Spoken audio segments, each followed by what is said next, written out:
à tous, bonjour à toutes. Bienvenue sur cette nouvelle vidéo sur le projet d'accord télétravail. Aujourd'hui, ça y est, les négociations de l'accord télétravail sont terminées. Michel Ist, coordinateur groupe adjoint pour la CFE-CGC, va vous présenter les grandes lignes de ce projet d'accord télétravail à la signature. Je rappelle que cette négociation concerne tous les sites Sanofi en France, soit 27 000 collaborateurs hors itinérants.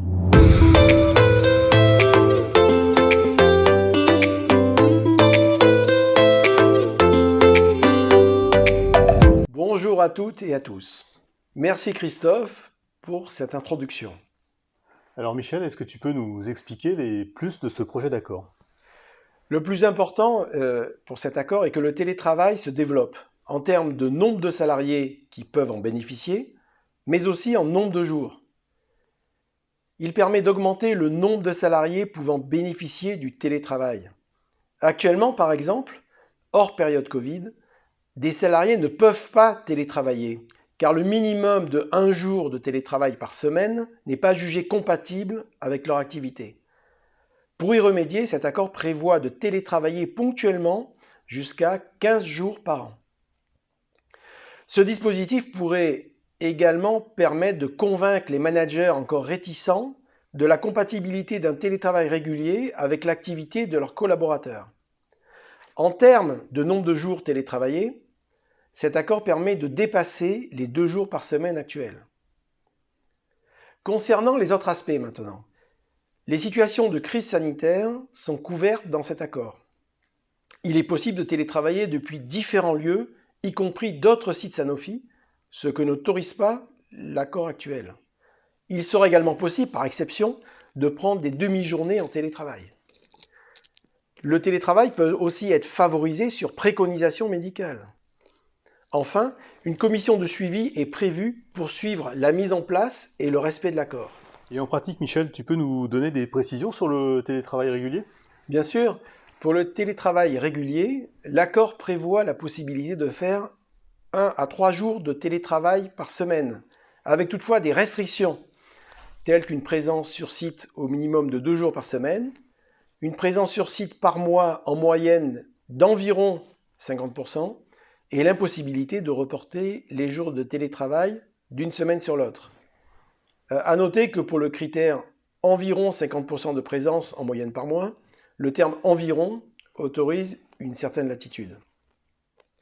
De plus, ces restrictions ne s'appliquent pas aux périodes de congés scolaires, soit 7 semaines dans l'année, les semaines de pont, les semaines de congés, les semaines de déplacement ou de réunion sur d'autres sites Sanofi.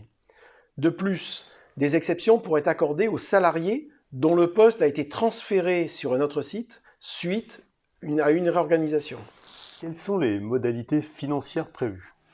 Alors financièrement, elles sont très décevantes. Au regard de la situation financière de Sanofi. Sanofi ne dédommage pas complètement le télétravailleur des frais liés à son travail à domicile. La direction pense sans doute que les gains dans les transports, en termes de temps et de frais, motiveront suffisamment le salarié. Rappelons qu'en période hors Covid, le télétravail est strictement à l'initiative du salarié.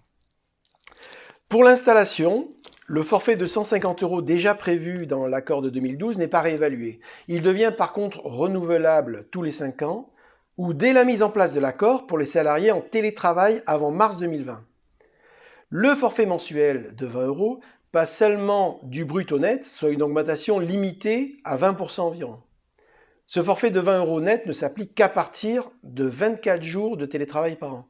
Il est réduit à 10 € entre 17 et 23 jours de télétravail annuel.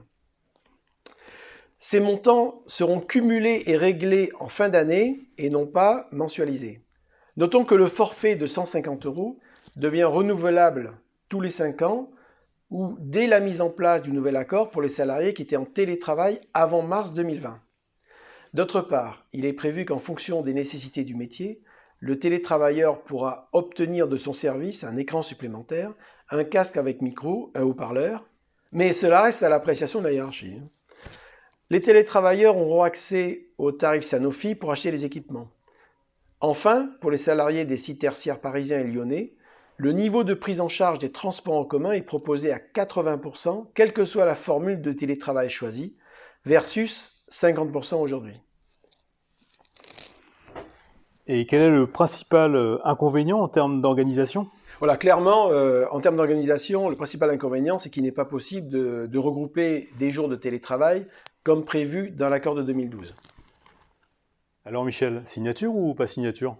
Cet accord ne répond pas à toutes nos attentes, mais ne pas le signer revient à appliquer l'accord de 2012, qui présente le seul avantage de pouvoir cumuler les jours de télétravail, et évidemment si la hiérarchie est d'accord. Il convient donc de bien mesurer l'intérêt de nos collègues en France à rester sur l'accord de 2012 ou passer à l'accord 2021. À la CFE-CGC, la décision de signer un accord est collégiale entre les représentants CFE-CGC des différentes sociétés du groupe. La CFE-CGC étant présente sur la quasi-totalité des sites, les décisions sont représentatives du souhait des salariés.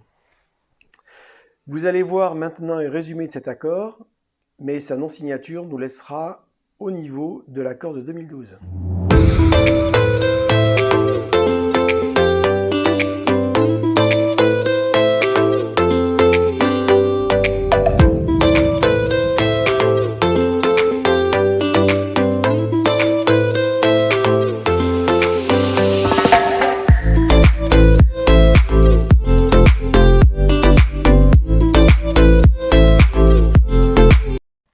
Merci Michel pour cet exposé très clair qui va permettre à chacun de comprendre la décision de la CFE-CGC car elle est basée sur l'intérêt du plus grand nombre.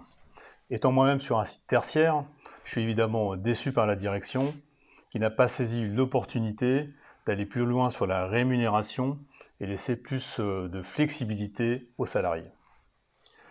Voilà, nous arrivons au terme de cette présentation. Pour plus d'informations, n'hésitez pas à solliciter vos représentants CFE-CGC. Laissez vos commentaires et si cette vidéo vous a plu, n'hésitez pas à liker ou vous abonner directement sur la chaîne. Venez rejoindre les équipes CFE-CGC de votre site afin d'élargir vos compétences et intégrer des équipes conviviales et constructives. Voilà, à très bientôt Michel. Merci, à bientôt au revoir, à tous. à bientôt.